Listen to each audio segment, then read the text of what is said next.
श्री स्वामी समर्थ। नमस्कार स्वामी भक्तांनो, स्वामी किमया यूट्यूब चॅनलवर आपलं स्वागत आहे। चॅनलला सबस्क्राईब केलं नसल्यास सबस्क्राईब करा आणि बेल आयकॉन दाबून नव्या व्हिडिओचे नोटिफिकेशन मिळवा।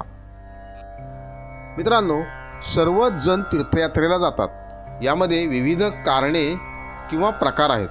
काही जण फक्त देवदर्शनासाठी जातात, काही जण नवस करण्यासाठी जातात, तर काही जण नवस फेडण्यासाठी जातात, काही जण नित्य नियम आहे म्हणून जातात, तर काही तीर्थयात्रा आयुष्यात एकदा तरी कराव्यात म्हणून जातात, काही जण केवळ तीर्थ पर्यटन किंवा नवनवीन ठिकाणं पाहायला मिळतात म्हणून जातात, काही जण केवळ कुटुंबाच्या आग्रहाखातर किंवा कुटुंबासाठी जाणारेही आहेत। ही झाली जाण्याची कारणं।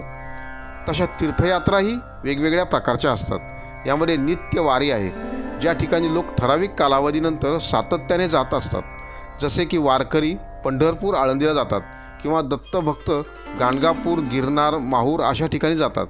तसेच शाक्त म्हणजे देवी भक्त हे शक्तिपीठांच्या दर्शनाला जातात। त्याचप्रमाणे कुलदेवतेला नित्यनियमाने जाणारे लोक आहेत। काही तीर्थयात्रा ह्या आयुष्यात एकदा तरी कराव्यात म्हणून काहीजण करतात।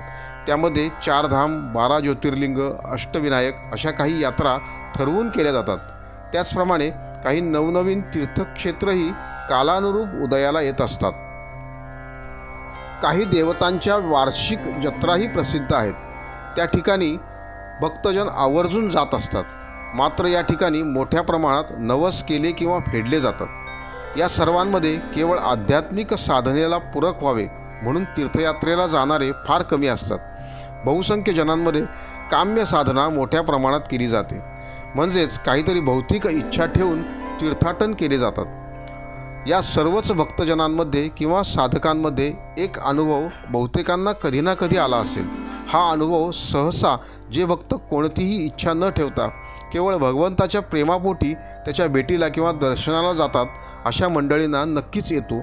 आणि जर मित्रांनो हा अनुभव तुम्हाला आला असेल तर तुम्ही नक्कीच भगवंताच्या प्रेमाला पात्र आहात हे सिद्ध होतं।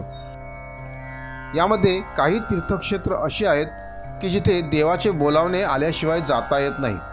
प्रामुख्याने अशी तीर्थक्षेत्र ही दत्तक्षेत्र आहेत, ज्यामध्ये गाणगापूर, पिठापूर, गिरनार, औदुंबर, नृसिंहवाडी, अक्कलकोट अशी क्षेत्र आहेत। या ठिकाणी सद्गुरूंची आणि स्वामींची इच्छा असल्याशिवाय जाताच येत नाही। आणि प्रामुख्याने मी जो अनुभव सांगणार आहे तो याच तीर्थक्षेत्राला गेल्यानंतर येणारा आहे। या ठिकाणच्या तीर्थयात्रा नेहमी सुरळीत पार पडतात, कारण सद्गुरूंच्या इच्छेनुसारच त्यांनी आपल्याला तिथे बोलावलेले असते।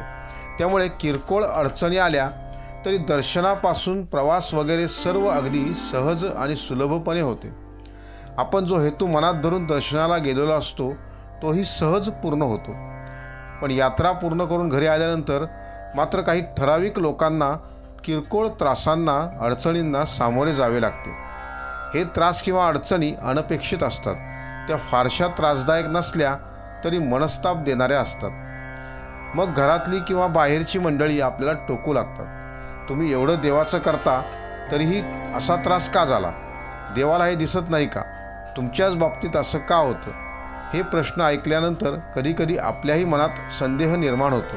पण थोडं थांबा, आपल्याला जर स्वामींवर पूर्ण विश्वास असेल तर आपल्या मनात संदेह किंवा किंतु निर्माणच होणार नाही। आणि असं घडणं म्हणजे तुम्ही स्वामींच्या जवळ जात आहात हे सिद्ध करणारं आहे।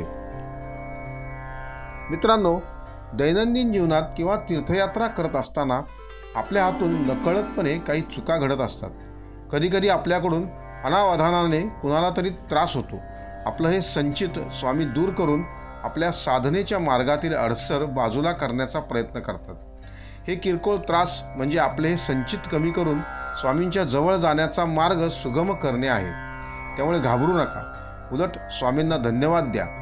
तुम्हाला स्वामी हळूहळू जवळ करत आहेत। स्वामींच्या मनाप्रमाणे वागत राहिलात तर लवकरच तुम्ही स्वामींचे लाडके व्हाल। असो मित्रांनो, आज इथेच थांबतो। व्हिडिओ आवडल्यास नक्की शेअर करा, लाईक करा आणि चॅनलला सबस्क्राईब करायला विसरू नका। आणि हो, बेल आयकॉन दाबून नवनव्या व्हिडिओचे नोटिफिकेशन मिळवा। धन्यवाद। श्री स्वामी समर्थ।